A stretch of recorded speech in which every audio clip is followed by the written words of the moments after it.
How to add business location on Snapchat Map. Hello guys, this is Atticus and welcome back to another tutorial video.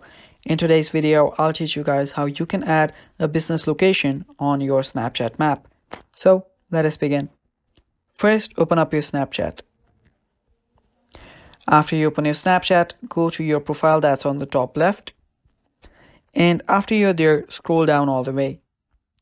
Now there you will see Maps section. Tap on sharing location, and when you're there, scroll down again, and under support you will see an option that says suggest a place. So just tap on it.